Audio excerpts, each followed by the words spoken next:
dele lá. Ah, vamos lá no aniversário, fazer um aniversário por irmão, uma surpresa. Vamos, ele é o que organiza, é o primeiro ali, ó, é a torcida organizada ali da igreja. Vamos colocar assim. Esse é aqueles que se alegram, aqueles que se emocionam com tudo. E a igreja, irmãos, ela precisa de pessoas assim. A igreja precisa de pessoas dessa maneira. Geralmente é o grupo de jovens, né? O grupo de jovens são os mais animados. Quem aqui faz parte desse grupo? Diga amém. Se você não faz, você fala assim, eu vou fazer. Mas ali existia esse grupo. Depois que Jesus curou aquele homem, aquele grupo saiu gritando, glorificando, dando glória a Deus. Eles têm uma perspectiva emocional. Aquelas pessoas que deixam o culto gostoso, já viu? É difícil isso às vezes na Europa, não é?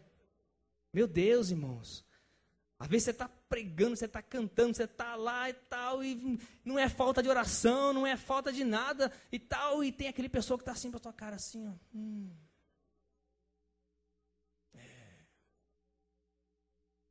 Em Londres é menos um pouco, mas na Itália é complicado o negócio. Quando ele chegou para começar lá a igreja, tinha lá um grupo de irmãos, cara fechada, aqueles irmãos assim, mas parece um homem da caverna mesmo. Você olha assim, dá um glória a Deus, ele parece que rosna para você assim.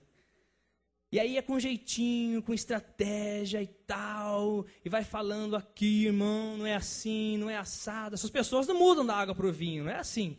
É de pouco em pouco, é devagarzinho e tal. O pastor fala assim, irmão, dá um glória a Deus, às vezes para deixar o culto mais gostoso, mais animado e tal. Aí todo mundo dá glória a Deus e ele só olha assim. Não seja desse grupo, passe para o outro grupo. Se você é a minoria, você tem que ficar com a maioria, amém? Quem aqui é a maioria desse grupo? Diga glória a Deus. Aí você que não falou glória a Deus agora, daqui a pouco você vai falar, que você vai passar, você vai mudar de grupo, amém? Amém? Aleluia. Querido, mas agora, como Jesus, você precisa de saber qual grupo você se encontra. Vou repetir, existem aqueles com o grupo da perspectiva pedagógica, aqueles que gostam de aprender, esmiuçar a palavra e tal. Aqueles com a perspectiva operacional, que é os obreiros, diáconos, aqueles que gostam de ligar e vem e visita irmão, e vem para a igreja e tal, e corre aqui, e traz uma aguinha aqui, e para, tá. Esse é o grupo do operacional. Existe a perspectiva medicinal, aqueles que precisam ser tratados, curados, né?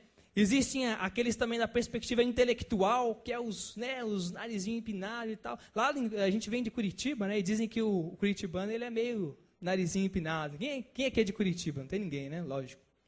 Tem alguém de Curitiba? Eu posso falar porque eu sou de lá. Então, curitibano é meio um pouquinho assim, meio narizinho, assim, sabe? E tal. Eles precisam de mudar de grupo, muitos deles. Mas muitos não, né? A gente não pode generalizar. Existe também a perspectiva emocional. Então, nós temos 5 grupos dentro da igreja. E você precisa de saber em qual desses grupos você se encontra. Por quê? Porque você precisa de saber como Jesus trata cada grupo desse. Como Jesus trata cada um desses grupos. Eu queria pedir a ajuda dos irmãos aqui. Alguém abra para mim lá no livro de João 5:24. Outra pessoa abra em Jeremias 33:3. Outra pessoa abra em Isaías 62:5. Como Jesus trata a cada um desse grupo. Por isso você precisa saber de qual você faz parte. Se é do Flamengo, se é do Corinthians, se é do Atlético, se é do grupo de Jesus.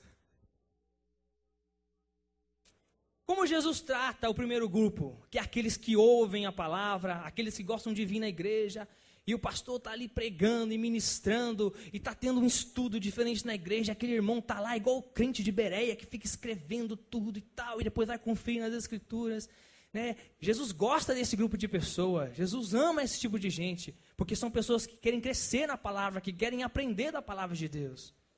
O que está escrito lá em João 5:24? Alguém lê, por favor. Pode ler você.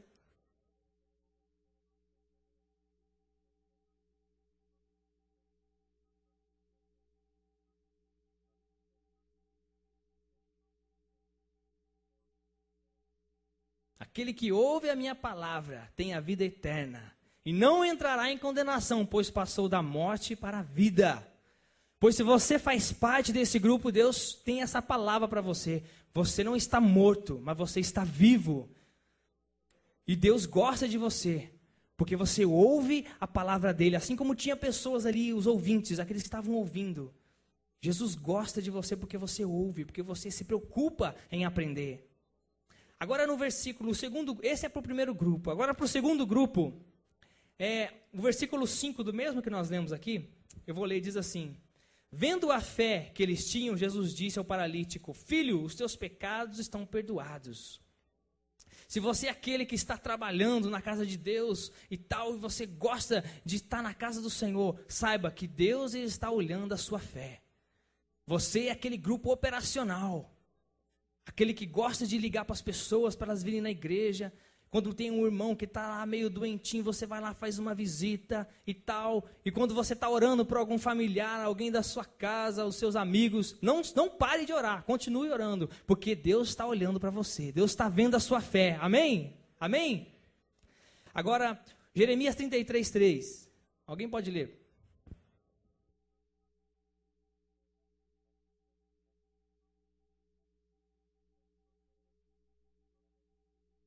Viu aí? Clama ao Senhor que Ele vai te responder. Coisas grandes e firmes que você não sabe. Veja que o que Deus fez naquele paralítico. Talvez na cabeça dele, meu irmão, e talvez seja o teu caso hoje, você está pensando que Deus ele vai te dar uma bençãozinha. Ele queria somente se levantar daquela maca. Mas veja o que Jesus fez com ele. Jesus foi muito mais a fundo. Curou a questão emocional dele e curou a parte física dele também. Talvez o seu caso não seja nenhum desses. Talvez o seu caso seja, não sei, uma questão talvez sentimental ou uma questão espiritual. O importante é que Jesus está aqui e Ele cura. E Ele vai curar você nessa noite, amém? Essa é a palavra de Jesus para você. Agora para o quarto grupo, é aqueles observadores, aqueles intelectuais, não vou dizer os curitibanos não, porque não é só nós. Mas aqueles assim, que acham que sabe tudo, aqueles e tal, né? Cara de carrancudo dentro da igreja e tal. Olha, todas as pessoas que chegavam, fariseus e escribas, diante de Jesus, Jesus tinha uma palavra para eles. Assim como ele tinha para Nicodemos. Jesus olhou para Nicodemos e falou assim: olha, você precisa nascer de novo. Você precisa nascer da água e do Espírito. E se você faz parte desse grupo, Jesus fala com você hoje também. Você precisa nascer de novo, meu irmão. Você precisa nascer da água e do Espírito. Você precisa nascer. Nasça de novo e passe para o outro grupo. Amém? E o quinto grupo, que é uma perspectiva emocional, lá em Isaías 62:5. Quem achou? Veja ali, Jesus compara a igreja com uma noiva. Se a noiva dele se alegra com ele, ele se alegrará com a noiva. Por isso, se você é a noiva de Cristo, meu irmão, se alegre com ele e ele vai se alegrar com você. Amém? Você crê nessa palavra? Então fique de pé, coloque a mão assim no seu coração, vamos orar ao Senhor. Encontre-se em algum desses grupos. Feche os seus olhos.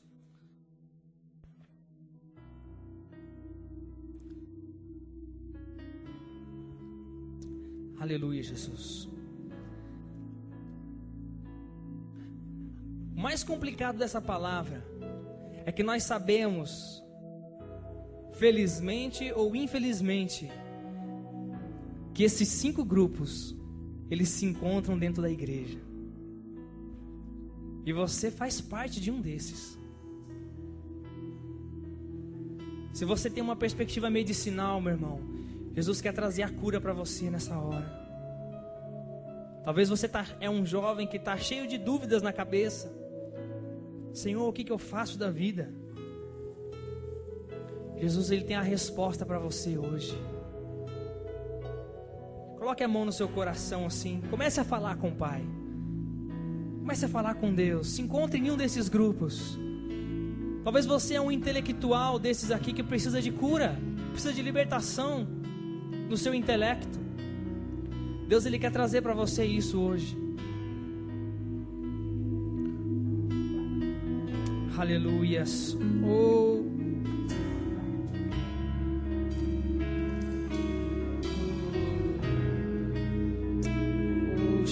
candalabanso.